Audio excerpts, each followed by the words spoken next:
O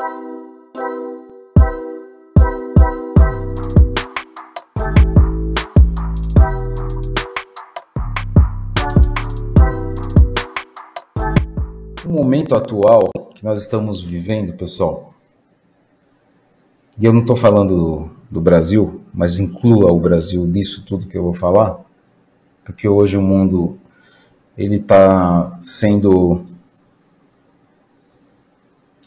deixa eu achar a palavra correta, o planeta todo está sendo envolvido, ou pelo menos tentando ser envolvido, numa tacada final ou numa batalha final que também era conhecido lá no tempo de Jesus Cristo, ou melhor, no tempo de João, lá na ilha de Patmos, na Grécia, quando ele falou sobre a batalha de Armagedon. Esse momento, na época de João, que ele escreveu o Apocalipse, e para quem vai fazer uma Interclass, eu vou explicar quem é o Tumi e quem é o João. Aqui na live aberta eu não falo essas coisas, que a gente nunca sabe quem está assistindo, mas na época de João, quando ele estava na ilha de Patmos com 90 anos de idade e subindo em projeção extracorpórea para o reino de cima, ou seja, onde Jesus estava, né, em Jerusalém Celeste, que para mim, não tenho como provar e nem comprovar, isso não é a minha intenção, mas é claro que é na constelação de Órion, e creio que na atmosfera, a gente não tem como saber, porque o mundo do reino de Cristo não é compreensível para nós, né? E ele falou isso várias vezes, né? Se vocês não conhecem nem o mundo, o reino onde vocês estão, imagine se eu contar as coisas de onde eu venho, né? Então a gente não compreende mesmo, muito menos a gente consegue compreender a inteligência e como ela funciona. Mas nos últimos 3 dias eu já compreendia, mas aí eu compreendi com um pouco mais de clareza o ensinamento de João no Apocalipse, uma parte específica, e também a tecnologia, que eu chamo de tecnologia espiritual ou tecnologia inteligente que Jesus, Maria e os seus 24 anciões que estão lá nesse palácio dourado que é em Jerusalém Celeste, no reino dos céus, não aqui na terra. Como é que isso funciona? Como é que é essa tecnologia? Como é que é a luz, né? Que a luz venceu, e a luz, quando ele fala luz, a gente tem que falar Jesus, certo? Eu sou a luz e a vida, eu sou a verdade e a vida. Luz, verdade pode ser traduzida por luz e luz pode ser traduzida por amor. As coisas são a mesma, tá? Não é como aqui a gente fala, a verdade é uma coisa, a luz é outra, e amor é outro. Não, no plano espiritual de Cristo, ou seja, da egrégora dos anjos, que é o quinto reino, que é o quinto reino da criação, que eu chamo de 5D, esse campo ele é incompreensível para nós humanos. Não tem como a gente querer entender, a gente pode até tentar, mas é muito difícil querer entender como que funciona a inteligência e como que é a cocriação e como que é a manifestação, como é que um anjo trabalha. Agora, imagina você querer entender o anjo dos anjos, o anjo rei, o faraó de todos os anjos que está no reino dos céus, que é a constelação de Órion, que tem 1111 estrelas. Como é que esse ser pensa, usa essa inteligência e como é que é a estratégia dele perante o momento que ele descreveu para João, seu melhor apóstolo e melhor amigo apóstolo, João, o evangelista, não João Batista, João Evangelista. Como é que ele consegue passar aquilo que é muito claro e muito óbvio que nós estamos dentro dos 7 anos de tribulações do Apocalipse, que é o livro das revelações, né? O último livro da Bíblia, o livro das revelações, que foi ditado por Jesus para João, entende?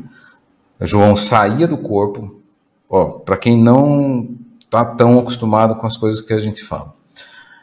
João estava na ilha de Patmos, na Grécia. Ele foi perseguido e foi capturado pelos centuriões romanos. Foi o último apóstolo a ser capturado, e morto e sacrificado. Todos os outros foram mortos cruelmente porque foram perseguidos pelo Império Romano.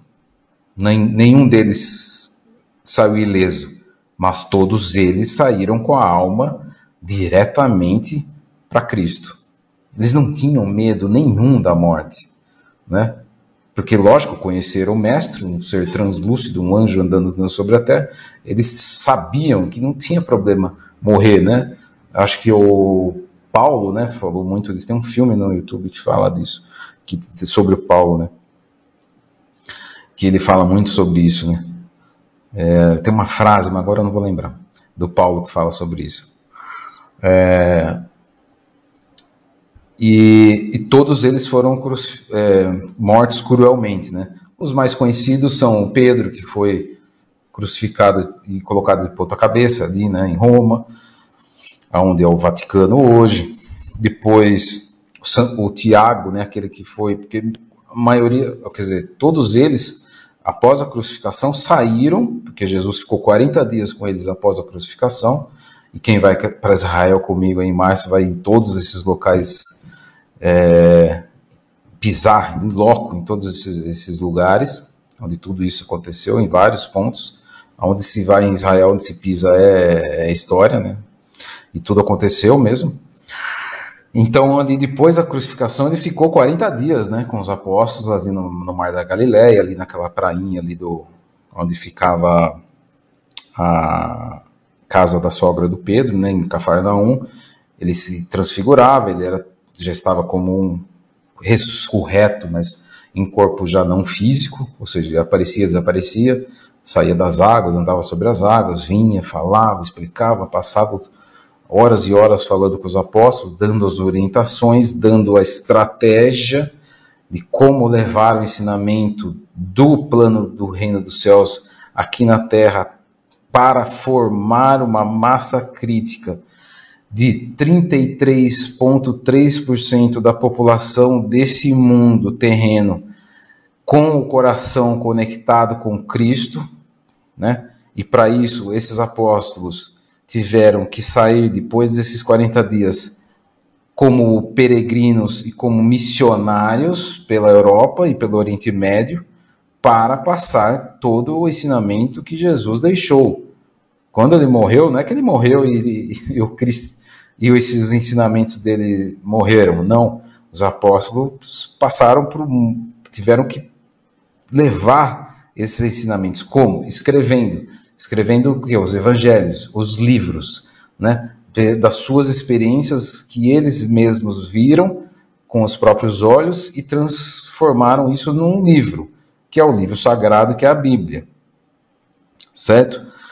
E alguns desses livros, como o livro de Judas e o livro de Maria Madalena, são considerados livros apócrifos, ou seja, livros não oficiais e não consagrados pela igreja, então eles não fazem parte da Bíblia, não tem lá.